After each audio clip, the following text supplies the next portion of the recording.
हमारे परमेश्वर के नगर में अपने पवित्र पहाड़ पर यहोवा महान है, सबसे ज्यादा तारीफ के काबिल। बहुत अच्छे। फिर लिखा है, दूर उत्तर में शान से खड़ा कौन सा पहाड़ है? कौन बताएगा? सिय्योन पहाड़। क्या बात है, आप दोनों को तो सब याद है। अच्छा, कहाँ है सिय्योन पहाड़? यहाँ पर पिताजी, इसी जगह। कहाँ? मुझे तो नहीं दिख रहा। कहाँ है फिर? यहीं पर पिताजी, हम सिय्योन पहाड़ पर ही रहते हैं। हमारा घर पहाड़ पर है? हाँ। सिय्योन पहाड़ इतना खास क्यों है? मैं बताऊं? हाँ बताओ बेटा। राजा दाऊद यहीं रहते थे। यहोवा ने कहा, अपने पवित्र पहाड़ सिय्योन पर मैंने अपने राजा को बिठाया है और संदूक को यहाँ लेके आया गया। मुझे नहीं पता था हमारे बच्चे इतने होशियार हैं। अपने पिताजी पर जो गए हैं।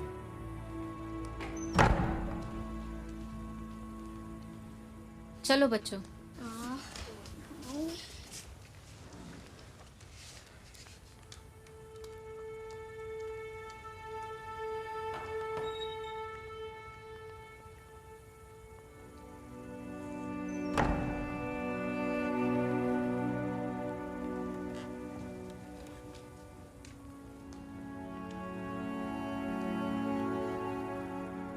सपन्या, आज मेरे छोटे बेटे को खेतों में ये मिला और वो घर ले आया।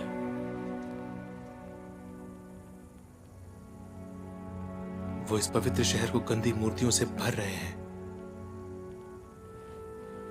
जहां देखूं बाल की मूर्तियां नजर आती हैं। ऊंची जगहों पर धुआं उठ रहा होता है। उनकी धूप की गंध सूंघकर मुझे उल्टी आती है। पिछले 12 सालों में ज्यादा कुछ नहीं हुआ, पर अब होगा। मैं सच्ची उपासना को फिर से बहाल करूंगा। पर तुम्हें यहोवा की मदद की जरूरत पड़ेगी। जानता हूं, मैं दिन रात इस बारे में प्रार्थना कर रहा हूं। अच्छा है। मैं ये ऐलान करूंगा कि हम इस देश से मूर्ति पूजा का नामो निशान मिटा देंगे। तुम तो बहुत महंगा बेच रही हो। मैं एक पैसा कम नहीं करूंगी। तुम तो दाम बढ़ाते ही रहती हो।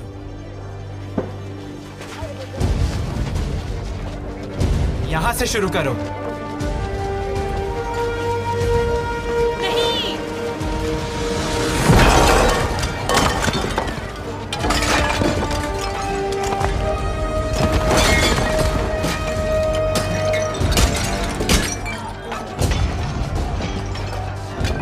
इस देश के हर झूठे देवता का यही हाल होगा।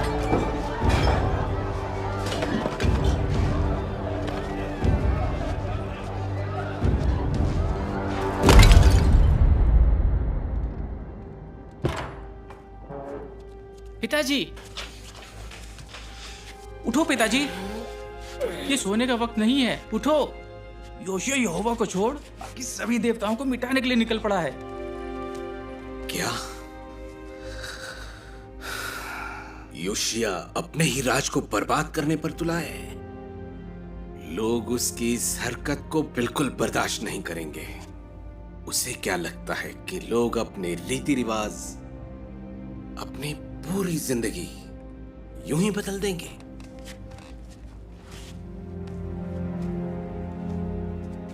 वो बेवकूफ है। बाल हमें बचाएगा।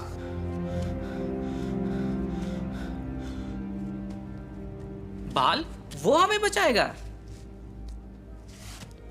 पिताजी, जरा देखो क्या हो रहा है। यहूदा और यरूशलेम में बाल की सभी मूर्तियों को योशिया मिट्टी में मिला रहा है। ये मूर्तियां खुद को तो बचा नहीं पा रही, और रही बात लोगों की, वो उसका साथ दे रहे हैं। अब तुम्हें बाल की ताकत पर शक है तो करो शक। तुमने बाल का और मेरा विश्वास तोड़ा है। तुम्हें बेटा कहने में अब मुझे शर्म आती है। जाओ, दफा हो जाओ, मैं देख लूंगा।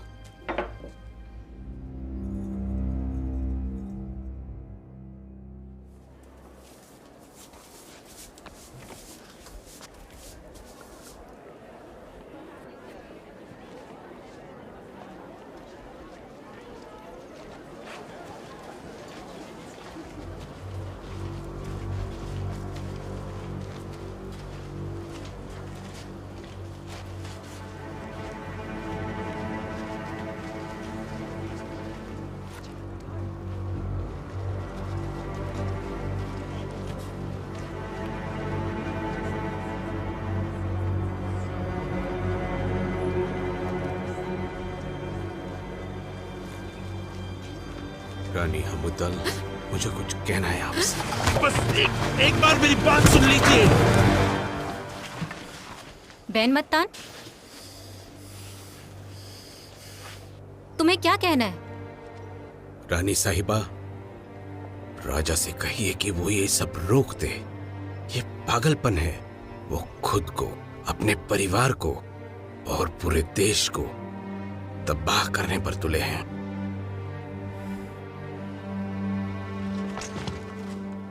राजा की ये मुहिम सिर्फ बाल के उपासकों के खिलाफ नहीं है, खुद बाल के खिलाफ है। बैन मत्तान, तुम और तुम्हारी घिनौनी मूर्तियां चले जाओ, वरना गिरफ्तार हो जाओगे। माफ कर दीजिए मुझे। बस एक आखिरी बार सुन लीजिए।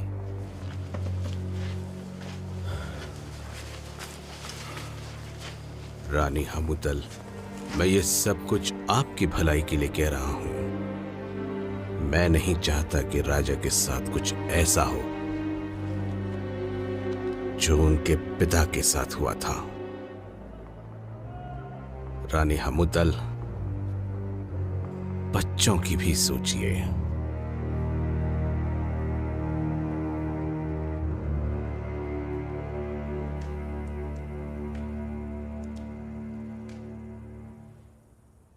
यहोवा के सामने वो बाल के उपासक कुछ भी नहीं है हमूतल। तुम बिल्कुल मत घबराओ। पर 1 साल से ज्यादा हो चुका है, हमें कब तक ये सब बर्दाश्त करना होगा? जब तक ये सब खत्म ना हो जाए। हाँ, आ जाओ। मेरे मालिक, भविष्यवक्ता सपन्ने आया है, उसके साथ कोई और भी है।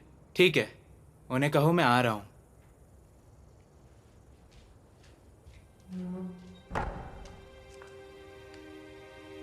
तुम बच्चों के साथ रहो और उनके सामने परेशान मत रहना।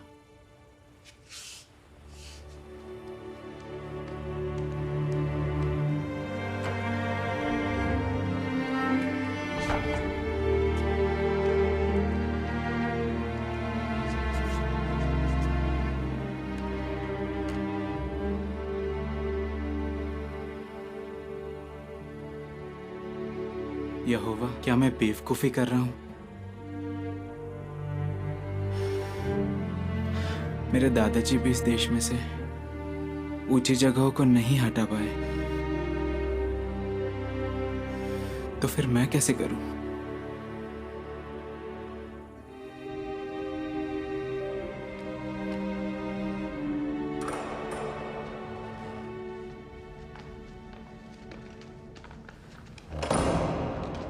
मेरे मालिक, ये यिर्मयाह है, अनातोत से, जिसे यहोवा ने भविष्यवक्ता चुना है। स्वागत है। राजा योशिया, सभी वफादार सेवक इस मुहिम में आपके साथ हैं। हमने वैसा ही किया जैसे आपने कहा, और जब से ये मुहिम शुरू हुई है तब से अब तक काफी सारे लोग आपका साथ दे रहे हैं।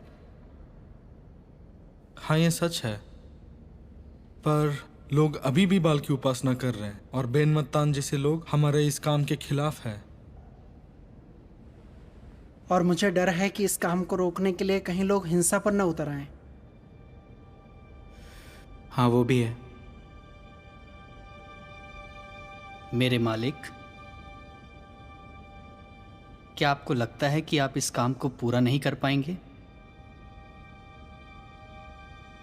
सच्ची उपासना को बहाल करना इतना आसान नहीं है, पर हम जो कर रहे हैं वो सही है। आपने सही कहा, पर आप ये सब अपने बल से नहीं कर रहे। यहोवा आपके साथ है। इस काम को पूरा करने के लिए वो आपको हिम्मत, बुद्धि और ताकत देगा। शुरू में जब मैंने अपनी काबिलियतों पर शक किया तो यहोवा ने कहा, ये मत कह कि मैं बस एक लड़का हूं। पर यहोवा ने सीधे सीधे बात की तुमसे। मुझे कैसे पता चलेगा कि वो मेरा भी इसी तरह साथ देगा? सदियों पहले जब राजा यारोबाम ने उत्तर के राज में अपनी एक वेदी खड़ी की, तब यहोवा ने एक भविष्यवाणी की थी जिसके बारे में यिर्मयाह ने मुझे बताया।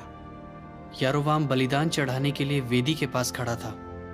तब यहोवा का एक सेवक उसकी आज्ञा से यहूदा से बेतेल आया। उसने यहोवा की आज्ञा के मुताबिक वेदी की तरफ मुंह करके जोर से कहा, हे वेदी, यहोवा का ये संदेश है, देख, दावीद के घराने में योशिया नाम का एक लड़का पैदा होगा। वो तुझ पर उन्हीं याजकों की बलि चढ़ाएगा जो ऊंची जगहों पर सेवा करते और तुझ पर बलिदान चढ़ाते हैं, और इंसानों की हड्डियां जलाएगा। इसलिए अपने विश्वास को डगमगाने मत दीजिए, बल्कि विश्वास में शक्तिशाली बनिए, हमारे पिता अब्राहम की तरह। योशिया, यहोवा ने मुझसे भी बात की। उसने कहा, मैं इस जगह से बाल की हर निशानी मिटा दूंगा, पराये देवताओं के पुजारियों के साथ साथ याजकों के नाम मिटा दूंगा। मैं हाकिमों से, राजा के बेटों से और उन सबसे हिसाब मांगूंगा जो विदेशी कपड़े पहनते हैं। उनके सोने चांदी से उनका बचाव नहीं होगा। वो धरती के सभी देवताओं को बेकार कर देगा।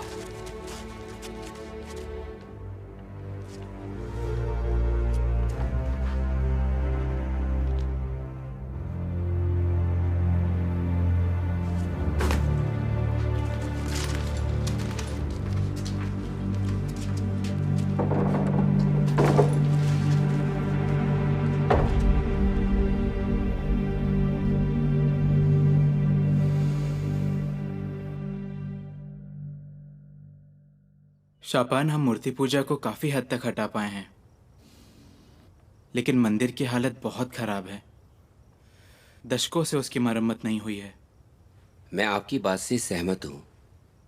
तो महायाजक हिल्किय्याह से कहो कि यहोवा के भवन में जितनी भी चांदी है उसे इकट्ठा करे और उन लोगों को जाके दे जो मरम्मत का काम संभालते हैं। उन्हें गड़े हुए पत्थर और लकड़ी खरीदने को कहो। जी मालिक। और चांदी का हिसाब कौन रखेगा? शापान? नहीं योआ, चांदी का कोई हिसाब नहीं रखा जाएगा। ये सब भरोसेमंद आदमी हैं। ठीक है मालिक, जैसा आप कहें। जिस दिन दादाजी की मौत हुई थी उस दिन उन्होंने यहोवा के मंदिर का जिक्र किया था।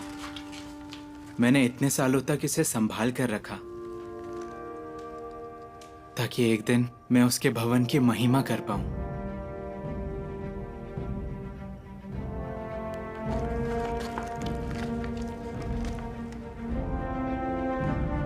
और वो दिन आ गया है।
हिल्किय्याह, क्या हुआ?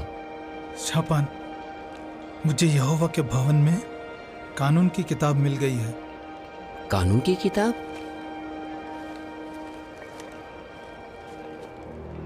मैंने कानून का यह हिस्सा कभी नहीं देखा। शापान, इसे राजा यहोशिया के पास तुरंत लेकर जाओ।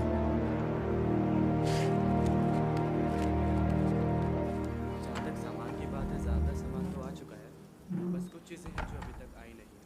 अगले हफ्ते तक सारा सामान आ जाएगा।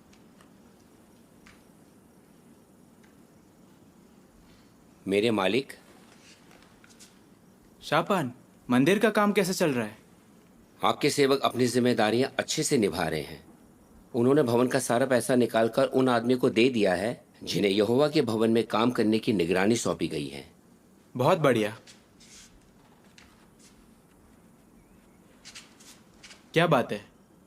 मेरे मालिक, दरअसल याजक हिल्किय्याह ने मुझे एक किताब दी है। किताब? हाँ, लगता है इसमें मूसा के शब्द लिखे हैं। तो फिर पढ़कर सुनाओ। तुम सारी जिंदगी इन कायदे कानूनों और न्याय सिद्धांतों का सख्ती से पालन करना। उस देश में रहने वाली जातियां जिन्हें तुम निकालने वाले हो, जिस जिस जगह पर अपनी देवताओं को पूजती हैं, उन सभी जगहों को पूरी तरह नष्ट कर देना। फिर चाहे वो ऊंचे पहाड़ों पर या पहाड़ियों पर या घने पेड़ों के नीचे बनी हो, तुम उनकी वेदियां ढा देना, उनके पूजा स्तंभ चूर चूर कर देना, उनकी पूजा लाठें आग में जला देना और उनके देवताओं की खुदी हुई मूर्तें तोड़ डालना। इस तरह उस पूरे देश से उन देवताओं का नाम तक मिटा देना।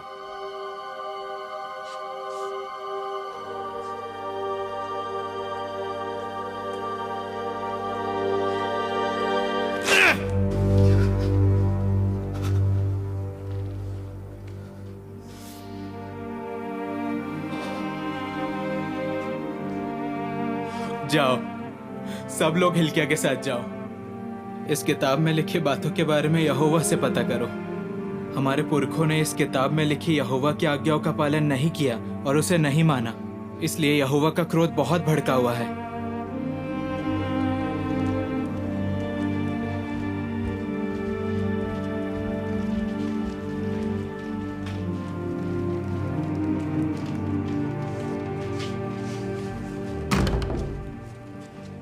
भविष्यवक्ता हुल्दा पास ही में यरूशलेम के नए हिस्से में रहती है। मैं जाकर हिल्किय्याह को बताता हूँ।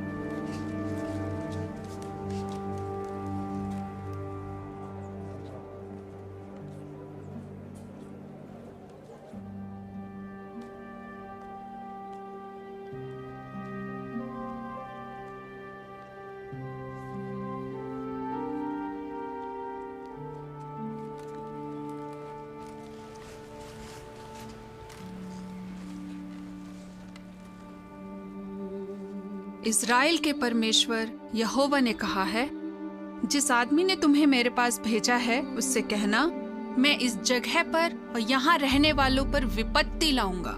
उस किताब में लिखे सारे शाप उन पर आ पड़ेंगे जो यहूदा के राजा के सामने पढ़कर सुनाए गए हैं।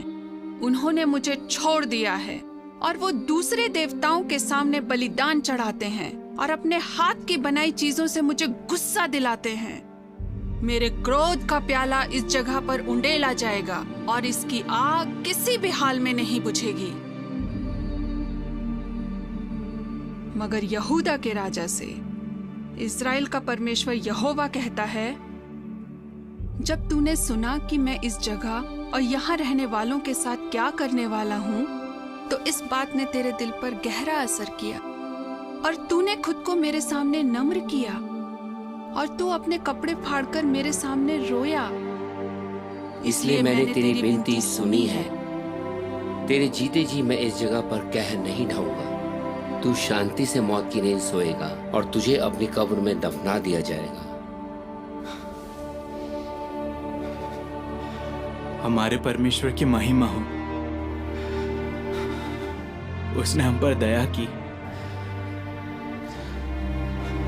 यहूदा और यरूशलेम के सभी मुखियाओं से कहा जाए कि वो यहोवा के भवन में इकट्ठा हों। मैं तुम्हें जो आज्ञाएं दे रहा हूं, उनमें से हर आज्ञा का तुम सख्ती से पालन करना।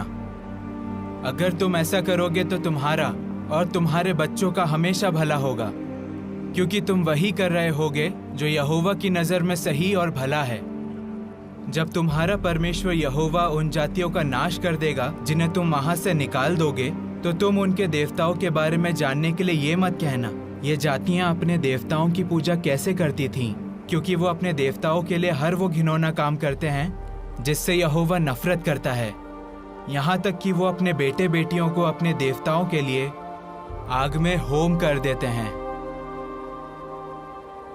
अगर तेरा सगा भाई या तेरा बेटा या बेटी या तेरी पत्नी जिसे तू बहुत प्यार करता है या तेरा जिगरी दोस्त तुझे चुपके से बहकाने की कोशिश करे और कहे चलो हम दूसरे देवताओं की सेवा करें,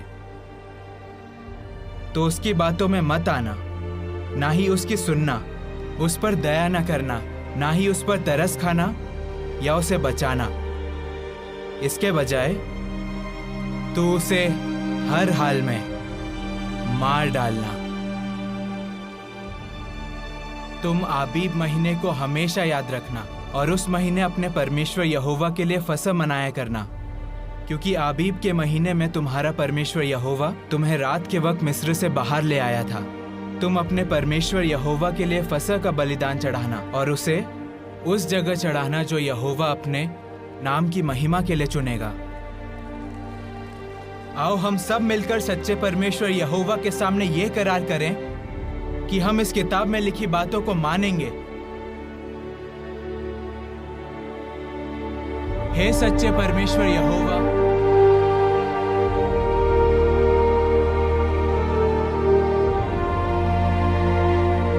आमीन आमीन।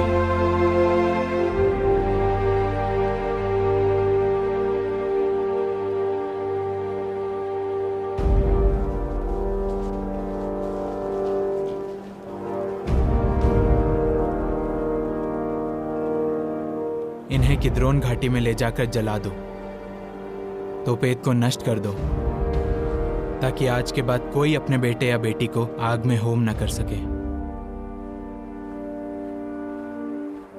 ये तो बस शुरुआत है। यहोवा की मदद से हम सारी ऊंची जगहों का और हर उस चीज का नामो निशान मिटा देंगे जो झूठी उपासना में इस्तेमाल होती है, और उनका भी जो झूठी उपासना का बढ़ावा देते हैं।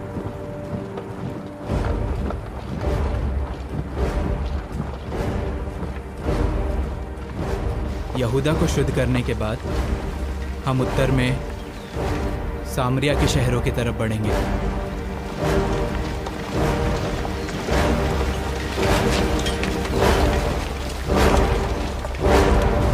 पकड़ो ने।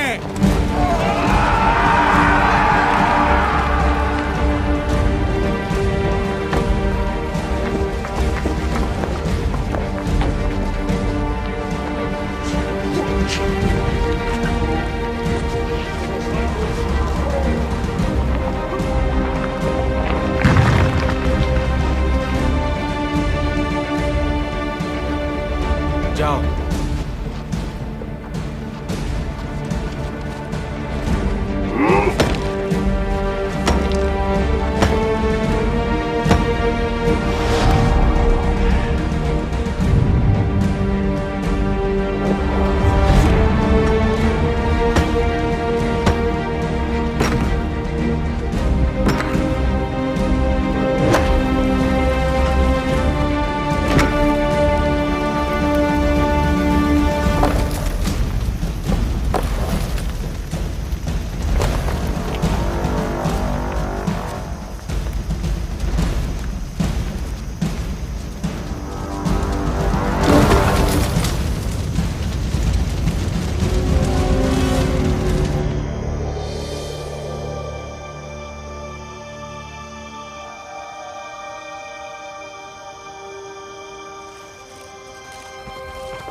ये किनकी कब्रें हैं? बाल के भविष्यवक्ताओं की।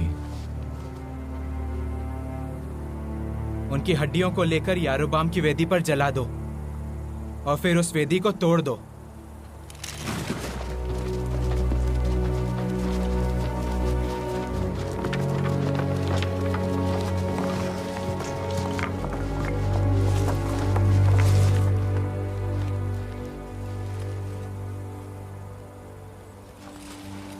ये कब्र किसकी है? ये कब्र सच्चे परमेश्वर के सेवक की है। आप बेतल की वेदी के साथ जो करने वाले हैं उसके बारे में उसी ने भविष्यवाणी की थी।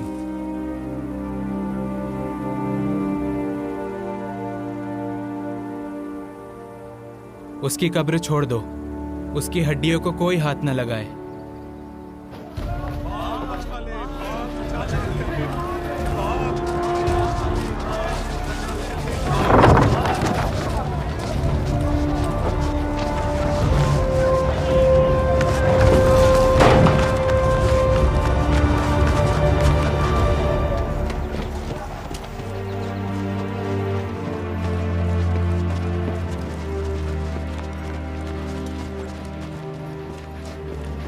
पिताजी,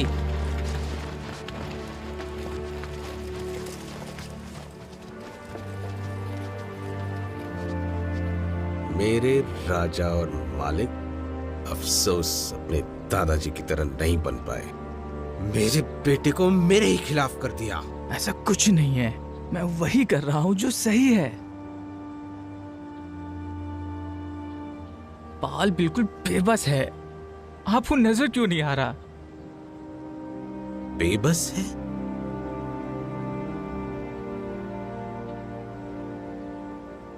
काश मैंने तो पेट में तुम्हारी बलि चढ़ा दी होती।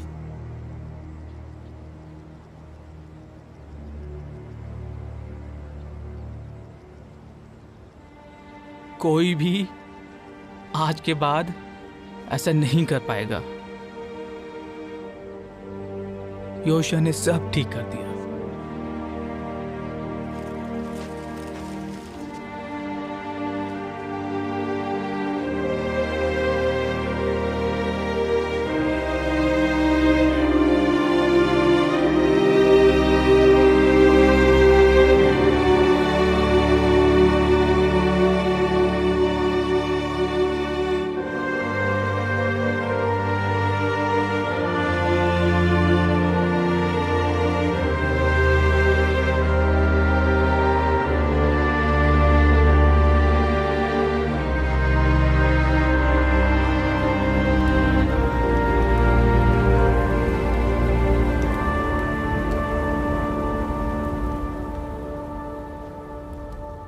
मेरे मालिक, आखिरकार हमने कानून के हिसाब से सब कुछ कर लिया है। पर एक चीज करना अब भी बाकी रह गया है। लोगों को आज्ञा दो कि वो यहोवा के लिए फसह मनाएं, ठीक जैसे करार की किताब में लिखा है। अगर लोगों के पास बलिदान चढ़ाने के लिए पैसे ना हो तो? मैं लोगों को अपनी भेड़ बकरियां और बैल दान में दूंगा। बहुत खूब मेरे मालिक। न्यायियों के जमाने से अब तक इतने धूमधाम से फसह यरूशलेम में आज तक नहीं मनाया गया।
मैं तुम्हें जो आज्ञाएं दे रहा हूँ उनमें से हर आज्ञा का अगर तुम सख्ती से पालन करोगे तो तुम्हारा और तुम्हारे बाद तुम्हारे बच्चों का हमेशा भला होगा।